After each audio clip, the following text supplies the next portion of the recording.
orang yang mengatakan kalimat Allah sehingga orang-orang yang mendengar kalimat Allah Ta'ala tadi itu tidak mau bangun subuh. Kemungkinan yang azan itu fasik, atau kemungkinan besar lagi yang mendengar azan ini pun fasik juga. Ayo dukung video ini dengan like, subscribe, dan nyalakan lonceng notifikasinya. Innamal mu'minuna alladzina idza dzukirallahu wajilat qulubuhum. Sesungguhnya orang beriman itu, kata Allah, apabila dibacakan kalimat Allah, apabila didengarkan di telinganya itu kalimat Allah, termasuk azan, Allahu Akbar, itu antar dua, apalah antar dua. Mungkin kita mendengar tapi tidur lagi, tidak bergetar hati mendengar azan tadi. Entahkah itu tergolong munafik apa tidak? Karena orang beriman itu, kata Sufyan Ats-Tsauri, apabila mendengar kalimat Allah dia langsung semangat untuk melakukan keparduan. Dengar azan, mata bukanya tertidur lagi. Nah itu antara dua. Satu, kemungkinan orang yang mendengar azan tadi itulah bisa munafik, atau yang mungkin yang azan ini bisa munafik karena seruan daripada kalimat Allah itu tidak langsung daripada hatinya. Makanya di dalam fikih 4 mazhab, makruh orang fasik itu azan. Orang fasik, arti orang fasik itu kan tahu hukumnya tapi tidak dilakukannya. Di antara contoh orang fasik itu senang berbuka aurat, celana pendek sampai ke sini, nah itu kan fasik, jangan disuruhkan azan. Apalagi orang tuh senang main kartu-kartu domino, apalagi tuh kartu remi itulah.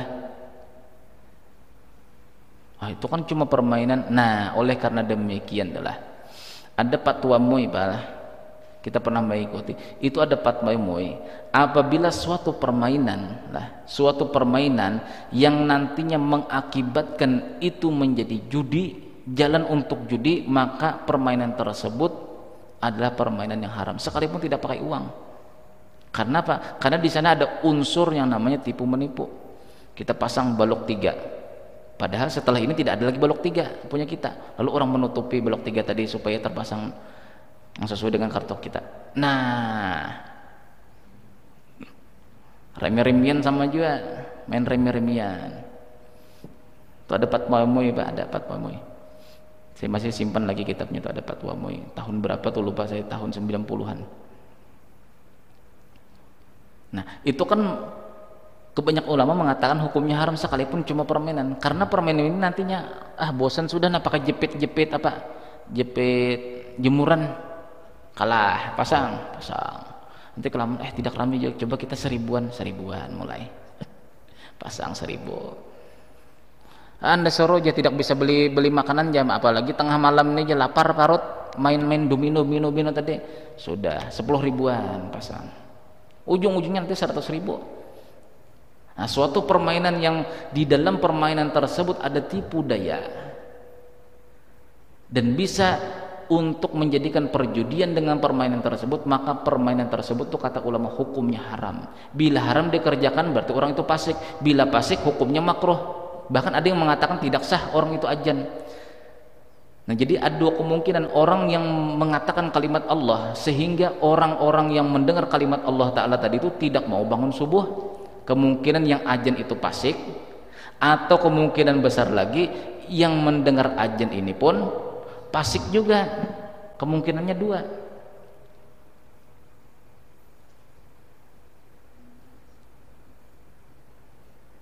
Jadi kita bagus, alhamdulillah, yang azan-azan di sini yang ahli ke masjid semua, ahli yang ke masjid semua.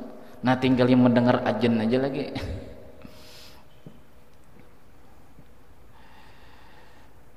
Innamal mu'minuna alladzina idza dzukirallahu wajilat qulubuhum. Apabila sesungguhnya orang beriman itu, kalimat innama itu dalam bahasa Arab itu namanya adatu qasrin, meringkas, artinya selain ini tidak ada lagi, itu kata-kata ringkas.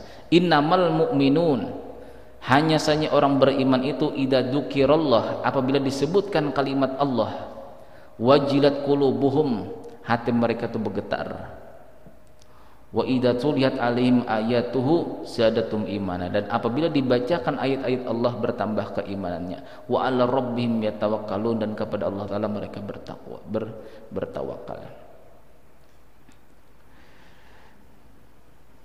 Nah, kalau dalam surah An-Nisa adalah innal munafiqina yukhadi'una Allah wa huwa khadi'uhum wa idza qamu ila sholati qamu kusala yura'una an-nasa wa la yadhkuruna Allah illa qalila mudabdabina baina dzalik. Innal munafiqina yukhadi'una Allah, orang-orang munafik itu seakan-akan mereka tuh memperdaya Allah, seakan-akan diri Allah Taala tidak tahu juga aku ini munafik. Aku ini orang beriman, tetap aja sholat walaupun misalnya hampir habis waktunya, dikiranya Allah Ta'ala tidak tahu. Wa idza qamu ila sholah, orang munafik itu kata Allah Ta'ala apabila mereka itu mau mengerjakan sholat, qamu kusala, melaksanakan saja cuma kusala dengan malas-malasan. Satu tanda orang munafik. Yura'unan nas, yang kedua memperlihatkan daripada sholatnya. Bila jemaahnya banyak, sholat sunatnya bertambah juga banyak. Bila lihatnya jemaahnya sedikit, tidak ada lagi pulang aja, pulangan semua aja, aku pulang juga.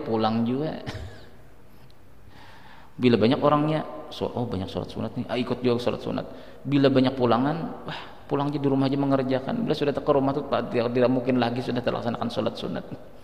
Yura'unan nas, mereka memperlihatkan sholat mereka kepada manusia, artinya minta nilai manusia. Wala yadhkurunallaha illa qalila, mereka itu tidak wala yadhkurunallaha illa qalila, mereka tidak berzikrullah, tidak berzikir kepada Allah terkecuali cuma sedikit. Assalamualaikum warahmatullahi wabarakatuh. Subhanallah, Allah langsung pulang. Hati-hati kalau kita tergolong ulang munafik.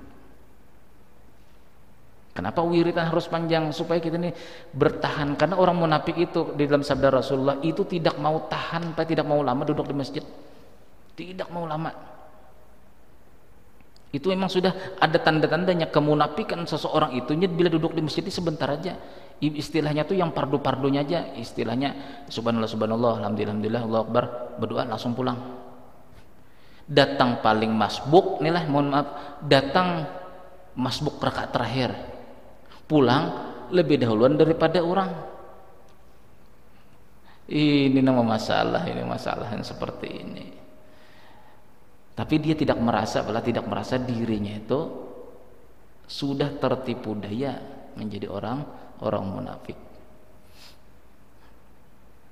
Maka yang paling berat adalah sholat subuh kata Rasulullah. Yang paling berat dikerjakan oleh orang munafik adalah sholat subuh. Nah, ada di antara surah Al-Quran adalah surah Idza zulzilatil ardu dalam surah Zalzalah. Di antara fadilah surah Zalzalah, dan ini buktikan sendiri. Di dalam surah Al-Zalzalah, di antara manfaat surah Zalzalah 5 ayat. Idza zulzilatil ardu zilzalaha wa akhrajatil ardu athqalaha wa qala insanu ma laha yauma idzin tuhaddisu akhbaraha bi anna rabbaka awhalaha. 5 ayat. Itu diantara manfaatnya lah, apabila kita berniat mau minta bangunkan jam berapa aja pun itu akan dibangun Allah, sekalipun kita tidurnya cuma setengah jam. Cuma caranya begini, baca dulu. Idza zulzilatil ardu zilzalaha wa akhrajatil ardu athqalaha wa qalal insanu ma laha yauma idzin tuhaddisu akhbaraha bi anna rabbaka awhalaha. Bertahan napas.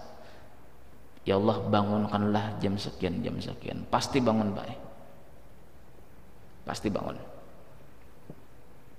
Jadi ada khadamnya, Al-Quran itu ada khadamnya yang menjaga malaikat-malaikat daripada nur. Nah, itu yang membangunkan nanti.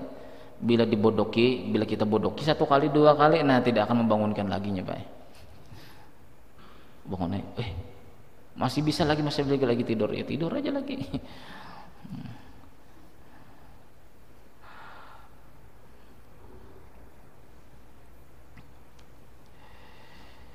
Id yughashshikumun na'asa amanatan minhu wa yunazzilu 'alaikum minas sama'i ma'an liyutahhirakum biyudhiba'akum rijza syaitani wal yarbitu 'ala qulubikum wa yutsabbita bihil aqdam.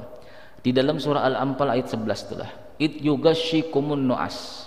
Ingatlah wahai Muhammad pada ketika Allah Ta'ala yughashshikumun nu'as, memaksakan kamu itu rasa ngantuk ada.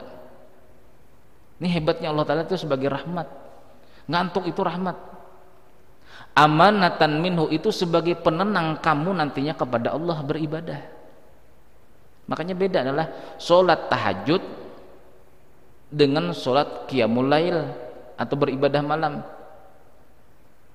Mana yang paling abdal? Yang paling abdal itu apabila sholat yang dikerjakan setelah bangun tidur, itu lebih abdal ketimbang kita qiyamul lail.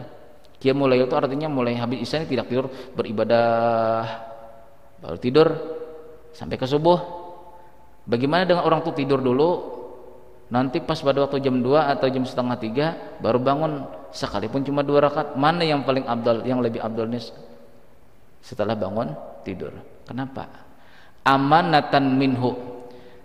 Orang yang sudah ngantuklah lalu dia tidur, bangunnya itu ikhlas mengerjakan. Tapi kalau kita memaksakan diri mulai misalnya lah habis sholat isya jam 8 nih lah, makan, minum, ngopi, setengah 9 star, wah, sampai jam 12 matang mengantuk tidur. Itu yang pertama. Itu namanya qiyamul lail. Nah, ada orang itu tidur jam 9 atau jam 10, nanti jam 2 bangun sampai ke subuh. Mana yang abdalnya? Pada sholatnya cuma 2 rakaat saja, tidak ada lagi yang dijikir-jikirkannya. Setelah itu tidur lagi menuju subuh. Mana yang abdalnya? Lebih abdal orang yang bangun tidur ini.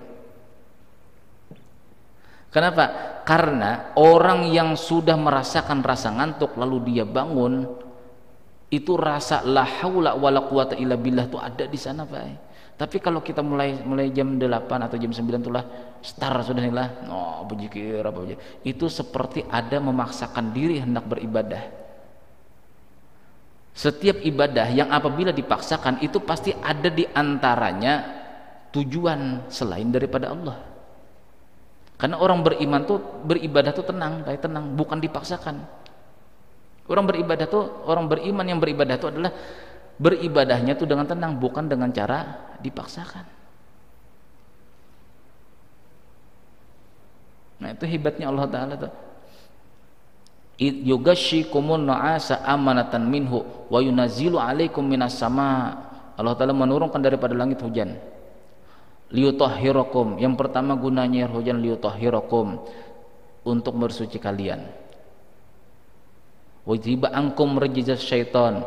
Air hujan itu kata Allah Subhanahu wa taala bisa menghindarkan daripada tipu daya syaitan, termasuk sihir-sihir. Itu air hujan. Hebatnya air hujan tuh. Wa yustabbita bihil aqdam. Riwayat daripada Umar bin Khattab radhiyallahu anhu, man akhadha minal ma'il matari. Barang siapa, kata Rasulullah, wahai Umar, barang siapa yang mengambil air hujan. Ini pas musim hujan sudah. Pas sudah musim hujan. Bulan Agustus nih. Sampai ke bulan Desember sampai Januari itu bulan hujan aja tuh. Karena ada huruf R-nya. Nah, itu kan ilmu IPA bahari. Bila ada bulan itu ada huruf R-nya, itu pasti hujan katanya. Ternyata banyak juga panasnya, Pak. Karena R itu kan singkatannya daripada run itu hujan. Run kan bahasa Inggris lah. Run hujan. Ran enggak dibaca. Nah, ran dibaca ya. Tulisannya run, dibaca ran. Hujan. Ternyata banyak panas juga daripada hujan. Barang siapa mengambil air hujan, kata Rasulullah, wahai Umar, dan membaca Fatihah 70 kali, ayat kursi 70 kali, Qul huwallahu ahad 70 kali, Qul a'udzu falaq, Qul a'udzu binas 70 kali, walladzi nafsi biyadih, demi Allah yang diriku berada di tangannya, anna Jibril ja'ani, bahwasanya Jibril datang kepadaku, wa akhbarani, dan menghabarkan kepadaku, anna man syariba min dzalikal ma'i, bahwasanya orang yang meminum air hujan yang sudah dibacakan surah-surah tersebut kata Rasulullah sab'ata ayyamin mutawaliyatin 7 hari berturut-turut bil godati pada waktu pagi fa innallaha subhanahu wa ta'ala yadfa'u alladhi yushribu min dzalika kulli da'in fi jasadih wa yu'afihi wa yukhrijuhum min araqihi wa lahmihi wa azamihi wa jami'i a'dha'ihi. Allah akan menghilangkan daripada orang yang minum air tersebut semua penyakit yang ada di tubuhnya dan akan menyembuhkan daripada penyakit min araqihi daripada yang ada di uratnya. Penyakit urat kah? Penyakit urat apa di antaranya itulah?